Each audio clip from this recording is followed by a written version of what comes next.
Sometimes I understand why logical thinkers mock Christianity. It's because we often refuse to ask honest, logical questions. When people are told that spirits are being eternally tortured, it doesn't add up logically. Pain is experienced through the body, not spirit. Worms feed on what is dead, yet spirit does not die. Jesus and John were speaking in symbolic consciousness language. In prophetic language, worms represent what feeds on deadness, not living spirit. Worms symbolize guilt that keeps replaying, shame that keeps eating away, condemnation loops, fear-based thought patterns, ego narratives that won't stop. These worms feed on false identity, the dead self created by forgetfulness of union with God. That's why Scripture says their worm does not die, meaning the pattern continues as long as awareness is resisted, not because God sustains torture.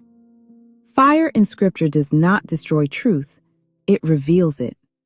Fire represents truth. Unquenchable fire means truth cannot be stopped once it confronts illusion.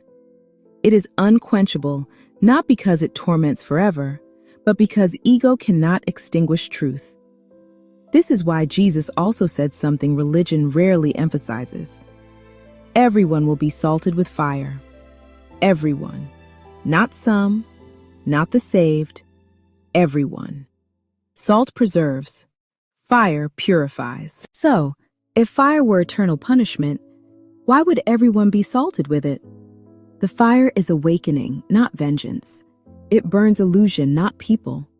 What does weeping and gnashing of teeth mean? Gnashing of teeth is ego resisting liberation. Unawakened ego hates losing control. Religion driven by ego lashes out when freedom is announced, just as we still see today. Weeping is not regret in a torture chamber.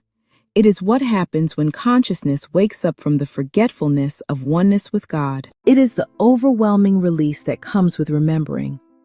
I was never separated from God. Christ lives in me. I was never a rebel. I was asleep. That realization produces tears of relief, joy, and freedom. The problem is not Scripture. The problem is literalism applied to symbolic language. Jesus was not threatening humanity. He was describing what happens inside us when truth confronts ego, and when awareness finally breaks through illusion.